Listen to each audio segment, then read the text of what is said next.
हरदोई और सीतापुर की सीमा पर पवित्र गोमती नदी के तट पर विद्यमान नैमिषारण्य युगों से ऋषि मुनि साधु संत मनस्वी विद्वान धर्मात्माओं की आत्माओं को अपनी तपोपूत पावन रस से संतृप्त करता चला आ रहा है। महर्षि वेद व्यास द्वारा वेदों का विस्तार 18 पुराणों की संरचना शौनकादिक 88,000 ऋषियों का दीर्घ सत्र व्यास शिष्य सूत द्वारा अमृतमय पुराण कथा श्रवण पृथ्वी के समस्त तीर्थों का निवास दधीच का तपस्थल और उनके द्वारा शरीर का दान किसी भी श्रद्धालु से छिपा नहीं है। वैदिक साहित्य से लेकर पुराण महाभारत एवं आधुनिक साहित्य में भी नैमिषारण्य की मुक्त कंठ से प्रशंसा की गई है। प्रायः प्रत्येक पुराणों में नैमिष की मर्यादा का किसी न किसी रूप में अवश्य गुणगान किया गया है। इस क्षेत्र में प्रवेश करने मात्र से मनुष्य के सारे पाप छूट जाते हैं। भयानक कलिकाल में तो नैमिष सभी तीर्थों में श्रेष्ठकर है, तभी तो देवता लोग भी स्वर्ग से यहीं पर आ जाते हैं।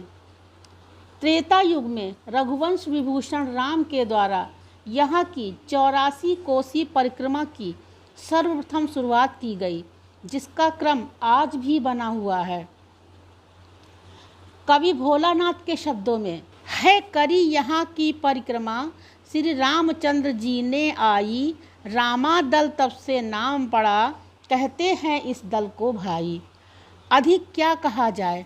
मनु शतरूपा का नैमिष में घोर तपस्या करना और निर्गुण निराकार ब्रह्म का सगुण रूप में नैमिष की धरती पर सर्वप्रथम अवतरित होकर अयोध्या और मथुरा वृंदावन की धरती को पवित्रता की पराकाष्ठा पर पहुंचाता है।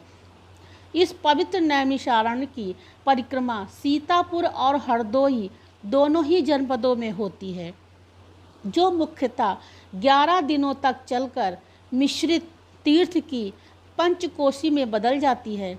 हरदोई जनपद के मुख्य पड़ावों में हरैया, नगवा, कोथावा, उमरारी और साखी गोपाल प्रमुख हैं। स्कंद पुराण के तृतीय खंड में इसकी महिमा वर्णित है। महाभारत के वन पर्व में नैमिष को देवताओं की यज्ञ भूमि कहा गया है। आप तुलसीदास की पावन भावनाओं से पूर्ण इस पंक्ति को पढ़कर ही समझ सकते हैं। तीर्थवर नैमिष विख्याता अति पुनीत पुनीत साधक सिद्धिदाता। निश्चित ही ये क्षेत्र 8वां बैकुंठ है तथा अतीव पावन है।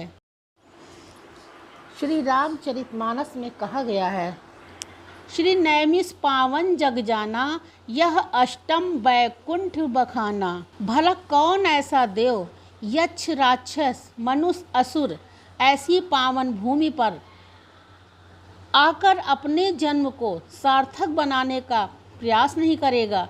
मेरा तो अपना प्रत्यक्ष अनुभव है। जिसने जिस भाव को लेकर यहाँ अपनी साधना किया, उसकी तत् कामनाएं पूर्ण हुई। ये बात सही है कि गंगा में रहने वाले जलचर कछुआ, मछली, सीप, घोंघा आदि गंगा के महत्व को न समझने के कारण उसमें रहकर भी मुक्त नहीं होते। धन्य है नैमिषारण्य और धन्य है इस क्षेत्र के वासी श्रद्धालु पुण्यात्मा